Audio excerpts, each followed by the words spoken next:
નમસ્તે, હું ગીતાબેન પરમાર. મારી યુટ્યુબ ચેનલમાં તમારું હાર્દિક સ્વાગત છે. આજે આપણે બનાવશું ફરાળી સાબુદાણાના વડા. ફરાળી સાબુદાણાના વડા બનાવવા માટે મેં આ સાબુદાણા લીધા છે એક વાટકી. એમાં 4 કલાક મેં પલાળીને રાખ્યા એટલે એક વાટકો થઈ ગયા. મેં બટેકા બાફેલા લીધા છે.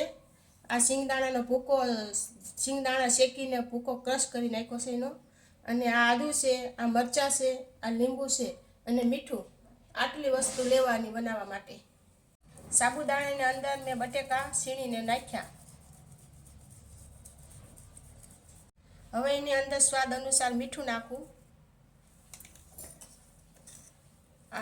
આદુ નાખ્યું છે, આ શિંગદાણા ભૂકો,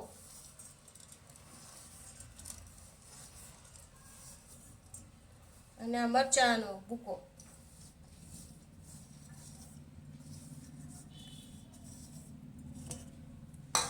આ બધું અંદર લીંબુ નીચું છે.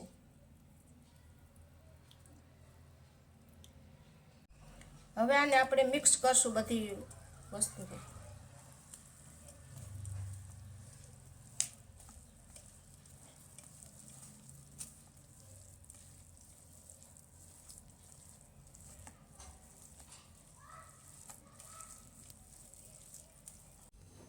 હવે આ વડા બનાવવાની સામગ્રી તૈયાર થઈ ગઈ છે. હવે આપણે હાથથી વડા બનાવશું. હવે મેં હાથમાં તેલ લગાવી લીધું છે. હવે બનાવશું વડા હાથમાં.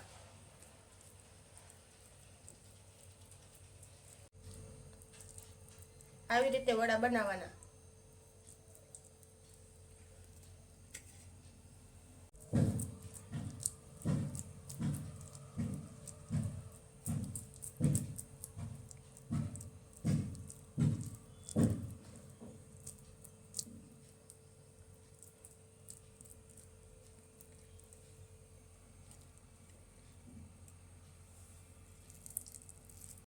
તમે જોઈ શકો છો આપણા વડા તૈયાર થઈ ગયા છે. હવે આપણે એને તેલમાં તળી લઈશું. વડાને તળવા માટે તેલ ગરમ કરવા મૂક્યું છે. તેલ આવી ગયું હોય તો ચેક કરી લેવું.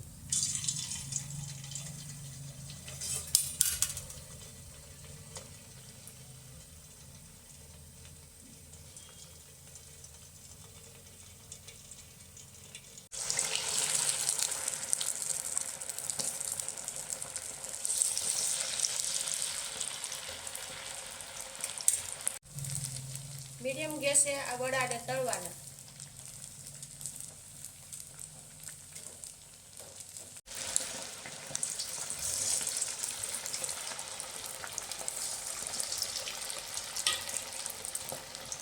આવા આછા કથાઈ થાય એટલે વડાને બહાર કાઢી લેવાના. આ વડા થઈ ગયા, તળી ગયા છે.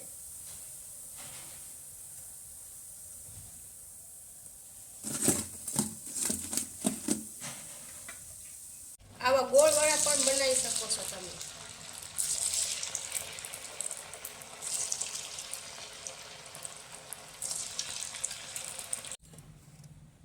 આ સાબુદાણાના વડા આપણે તૈયાર થઈ ગયા છે. આવી રીતે બનાવી શકો, આવી રીતે ગોળ બનાવી શકો. તમે જોઈ શકો છો એકદમ સરસ અને ટેસ્ટી થઈ ગયા છે વડા.